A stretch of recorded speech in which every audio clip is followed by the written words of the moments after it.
11 છે અપાસ કેવી થાય ખબર છે? 11 દસમના દિવસે એક ટાઈમ ભોજન કરવાનું. દસમના દિવસે એક ટાઈમ ભોજન કરવાનું. સૂર્ય અસ્ત થાય દસમનો એટલે અન્નજળનો ત્યાગ કરી દેવાનો. 11 ની સવાર પડે એટલે ભગવાન નારાયણ ને કૃષ્ણની પૂજા કરવાની અને દૂધ ધરવાનું, ફળ ધરવાના. એ દૂધ ને ફળ ખાવાનું. આખો દિવસ એમ પસાર થઈ જાય. સવારે 12ના દિવસે ભગવાનની સામે જઈને અને પાયણા કરવાના. આ વ્રતનો નિયમ છે. નહીં કે રાજગરાની પૂરી ને શીરો, સૂકી ભાજી, વડા, થેપલા, કટલેસ, સેન્ડવીચ, પીઝા, બધું ફરાળી મળે છે તો હાલમાં એ ખાઈ ખાઈને ઉપવાસ થાય નહીં. એમાં 11 આવે ને એટલે બધા બહુ ખુશ થાય. કેમ? એ સારું સારું ફરાળ મળશે.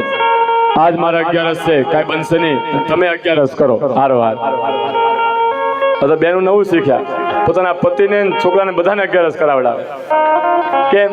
ખાવાનું બનાવવું નહીં, ચિંતા નહીં કાંઈ. હે? અને પછી એ બેન જ એમ કે ફળહાર કરાયો, ફળ જ ખવાય, બીજું કઈ ખવાય ને. એટલે બેન ને આરામ મળી જાય ને થોડોક ઘણો.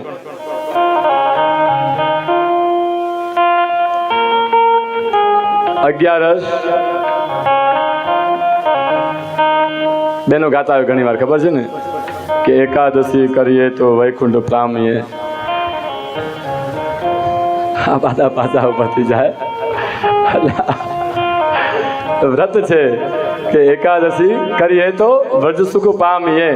પણ આવી એકાદશી કરીએ તો સાહેબ પછી સવારથી મંડી પડીએ.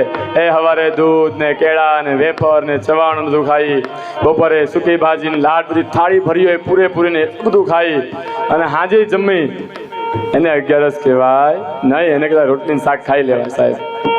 એવી 11 ભગવાન ફળાવે નહીં. પણ ભાવના યશદા દેવ્યમ તારુષમ દેવ અર્ષિતમ. જે ભાવના હોય છે ઈશ્વર તેવું આપે છે. તમે એવી 11 કરશો તો ભગવાન ઉપર તમને એવી 11 કરાવશે. લે ભાઈ હાલે સુકી ભાજી ખા. જાણતા અજાણતા બી તમે જે કરશો ને એ તમને આપશે ખરી. એમાં કહ્યું હું તમને ના નથી પડતો કે નહીં કરતા. તમને કરવાથી પણ ઈશ્વર તમને ગમે ત્યાં ગમે તે ખૂણે ગમે તે પહોંચાડી દેશે. કરેલું નિષ્ફળ જવાનું નથી સાહેબ. સ્વર્ગ છે જ અને નરક પણ છે જ, ત્યાં જ તમને મળવાનું છે. અહીંયા કરેલું બધું. જેમ ગાય દાન આપો અને ક્યાં જવાય? કઈ નદી છે ખબર છે? નર્કની અંદર વૈતરણી નામની નદી છે. ત્યાં ગાય તમને તારે છે. ચાંદીની ગાય આપો, સોનાની આપો. ચાંદીની માઇન માઇન લાવે છે નહીં, એટલી લઈને આવે. આમાં લે મહારાજ ચાંદીની ગાય. એ એમાં એટલી મોટી લઈને નથી આવતો ચાંદીની ગાય. એટલે જીવતી ગાય ક્યાંથી આપવાનું? 1 2 લાખની. તો એ 11 ના પાયણા છે. અને કહેવાય છે કે દુર્વાસા ઋષિ ને ખબર હતી કે ભાઈ આજે 1 વર્ષ પૂરું થાય છે. એની સાથે પાયણા કરવા માટે દુર્વાસા મુનિ આવ્યા. રાજન હું પાયણા કરવા આવ્યો છું. એટલે રાજા ખુશ થઈ ગયો કે ઓહો મારા પાયણા સમય ઈશ્વર પરમાત્મા તમે, ચાલો એક કામ કરો હું પેલા સ્નાન કરી આવું. એટલે દુર્વાસા મુનિ સ્નાન કરવા ગયા. સ્નાન કરવા ઘણું બધું મોડું થઈ ગયું. એટલે 12નો સૂર્ય થાય એ પહેલા એના વ્રતનું સમાપન કરવું પડે. એટલે કે પાછું વર્ષ ચલાવવું પડે. એટલે શું કર્યું? એક અંજલિમાં પાણી લીધું અને પાણી પીધું. એ જ ક્ષણે દુર્વાસા મુનિ આવી ગયા. પ્રભુ ક્ષમા કરજો, તમારું બહુ મોડું થયું, મારો સૂર્ય ઉદયનો સમય થઈ ગયો હતો. એટલે મેં ખાલી 1 અંજલિ પાણી પીધું છે, ચાલો આપણે હવે ઉપવાસ છોડીએ. એટલે દુર્વાસા મુનિ ક્રોધ થયા, હાથમાં પાણી લીધું અને શ્રાપ દેવા જાય. કહેવાય છે કે ભગવાન નારાયણે આપ્યું સુદર્શન ચક્ર, દુર્વાસા મુનિની પાસે દોડ્યું છે. આગળ દુર્વાસા મુનિ છે, પાછળ ચક્ર છે.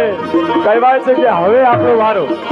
દુર્વાસા મુનિ આવ્યા છે, બ્રહ્માજી પાસે ગયા. બ્રહ્માજી કીધું મારું કામ નથી. મહાદેવ પાસે ગયા, એ કે મારું કામ નથી. નારાયણ પાસે આવ્યા, પ્રભુ તમારું ચક્ર, એ કે મારું નથી, એ અમરીશનું છે, તું ત્યાં જા. પાછા ફરતા ફરતા ફરતા ફરતા ફરતા દુર્વાસા મુનિ અમરીશની પાસે આવ્યા અને કીધું કે હે અમરીશ આને ઉભું રાખ, આ વારો પાડતે. એટલે અમરીશે હાથ બતાવ્યો.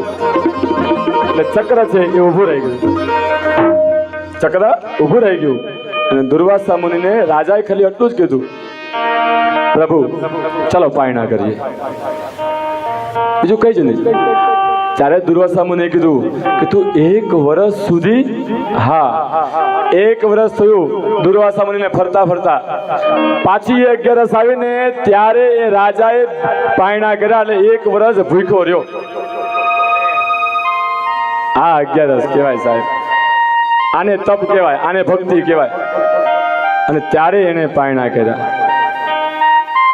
વિચાર કરો. એટલે નામ લેવા છે ભક્ત અમરીશનું કે 11 એને કરી, આપણે નહીં.